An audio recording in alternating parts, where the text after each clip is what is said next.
ചൂളം വിളികളുമായി ഓടിയിരുന്ന തീവണ്ടികൾ പഴമയുടെ പ്രതീകങ്ങളായി മാറി. ഇലക്ട്രിക് ട്രെയിനുകളുടെ കാലമായി. എന്തുതന്നെയായാലും പാളങ്ങളിലൂടെ ഓടുന്ന ട്രെയിൻ കാണാൻ നല്ല രസമാണ്. വളഞ്ഞും പുളഞ്ഞും മലയോരങ്ങളിലെ പച്ചപ്പിനിടയിലൂടെ വരുന്ന ആ ട്രെയിനുകൾ. ട്രെയിനിലെ ഓരോ കമ്പാർട്ട്മെൻറ്റിലും എത്രയോ യാത്രക്കാർ.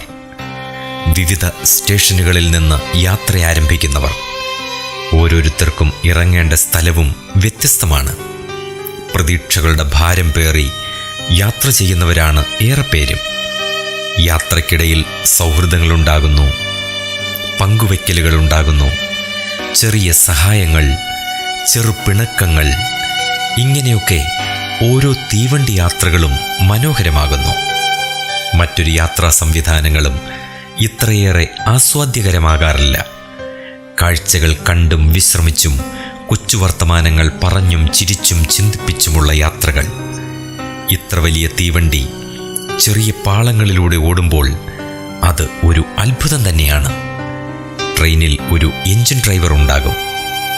എഞ്ചിൻ ഡ്രൈവറും ദൂരെയിരുന്ന് നിർദ്ദേശങ്ങൾ കൊടുക്കുന്നവരും ഓരോ സ്റ്റേഷൻ മാസ്റ്റർമാരും ഒരു ട്രെയിനിൻ്റെ സുഗമമായ യാത്രയ്ക്ക് സഹായിക്കുന്നവരാണ്. ഇവരെ കൂടാതെ ഒരു തീവണ്ടി ഓടുവാൻ ഊർജം ആവശ്യമാണ്. അല്ലെങ്കിൽ അത് സ്വയം ഊർജം ഉൽപ്പാദിപ്പിക്കേണ്ടതുണ്ട്. കൽക്കരി, ഡീസൽ എന്നിവ ഉപയോഗിച്ച് ഊർജം സ്വയം ഉൽപ്പാദിപ്പിച്ചോടിയിരുന്ന ട്രെയിനുകൾ ഇന്ന് പുറമേ നിന്ന് വൈദ്യുതോർജം സ്വീകരിച്ച് ഓടുന്നു. ഇതൊന്നും ചിന്തിക്കാതെയാണ് നാം അതിൽ യാത്ര ചെയ്യുന്നത്. ഇടയ്ക്ക് ട്രാക്ക് മാറുമ്പോഴോ സിഗ്നൽ ലഭിക്കാതെ വരുമ്പോഴോ ഉണ്ടാകുന്ന തടസ്സം യാത്രക്കാരെ പ്രയാസത്തിലാക്കാറുണ്ട്. വീണ്ടും യാത്ര തുടരുമ്പോൾ യാത്രക്കാർ ആശ്വസിക്കുകയും സന്തോഷിക്കുകയും ചെയ്യുന്നു. എത്രയും വേഗം ലക്ഷ്യസ്ഥാനത്ത് യാതൊരു പ്രശ്നങ്ങളും കൂടാതെ എത്തിച്ചേരുക എന്നത് ഓരോ യാത്രക്കാരൻ്റെയും ആഗ്രഹമാണ്. ഒരു നിമിഷം ചിന്തിക്കൂ, നമ്മുടെ ജീവിതവും ഒരു തീവണ്ടി യാത്രയല്ലേ? റെയിലിലൂടെ ഓടുന്ന തീവണ്ടി പോലെ നാമും ഓടുന്നു. ഓരോരുത്തരുടെയും ജീവിതത്തിൻ്റെ ലക്ഷ്യസ്ഥാനത്ത് എത്തിച്ചേരാനായുള്ള ഓട്ടം. യാത്രക്കിടയിൽ നാം പലരെയും കണ്ടുമുട്ടുന്നു.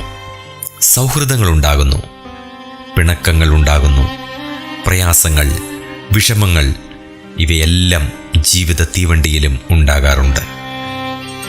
അപ്പോൾ തടസ്സങ്ങൾ നീക്കി ഈ തീവണ്ടിയെ മുന്നോട്ട് കൊണ്ടുപോകാൻ ഒരു എഞ്ചിൻ ഡ്രൈവർ ആവശ്യമാണ്. വെറുതെ ആർക്കും ട്രെയിൻ നിയന്ത്രിക്കുവാൻ കഴിയുകയില്ല. അതിനായി പ്രത്യേക ലൈസൻസ് ആവശ്യമാണ്. ജീവിതത്തിൻ്റെ ഡ്രൈവിംഗ് നാം ആരെ ഏൽപ്പിക്കും? ജീവിതം മുന്നോട്ട് കൊണ്ടുപോകുവാനുള്ള ഊർജം നമുക്ക് എവിടെ നിന്ന് ലഭിക്കും? ശരിയായ ഡ്രൈവറുടെ കയ്യിൽ നമ്മുടെ വണ്ടിയെ ഏൽപ്പിക്കണം. യാത്രയിലുടനീളം തളർന്നു പോകാതിരിപ്പാൻ, പ്രശ്നങ്ങളെ സധൈര്യം നേരിടാൻ ആവശ്യമായ ഊർജം ശരിയായ രീതിയിൽ ലഭ്യമാകേണ്ടതുണ്ട്. അവിടെയാണ് നാം ഈശ്വരനെ കാണുന്നത്. അവിടെയാണ് ലക്ഷ്യസ്ഥാനം വരെ വണ്ടി കൊണ്ടെത്തിക്കാൻ പറ്റിയ മാർഗനിർദ്ദേശകനെ നമുക്ക് വേണ്ടത്. നാം തിരഞ്ഞെടുക്കുന്ന ഡ്രൈവർ തെറ്റിപ്പോയാൽ നമ്മുടെ ജീവിതം തകർന്നു പോകും.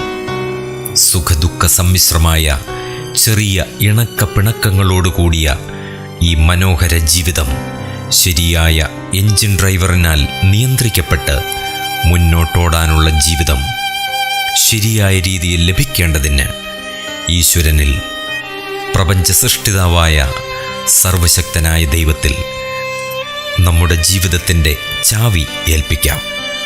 ബൈബിൾ ഇപ്രകാരം പറയുന്നു: ലോകത്തിൽ നിങ്ങൾക്ക് കഷ്ടമുണ്ട്, എങ്കിലും ധൈര്യപ്പെടുവീൻ, ഞാൻ ലോകത്തെ ജയിച്ചിരിക്കുന്നു.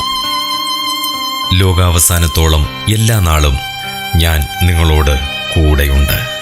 അതെ, കാറും കോളും നിറഞ്ഞ ജീവിതയാത്രയിൽ സുരക്ഷിതമായി എത്തിക്കുവാൻ കഴിവുള്ള, ഏത് കഷ്ടതയിലും ജീവിക്കുവാനുള്ള ധൈര്യം പകരുന്ന, കൂടെയിരിക്കുന്ന ആ തമ്പുരാൻ്റെ കരങ്ങളിൽ നമ്മുടെ ജീവിതയാത്രയുടെ നിയന്ത്രണം നമുക്ക് ഏൽപ്പിക്കാം.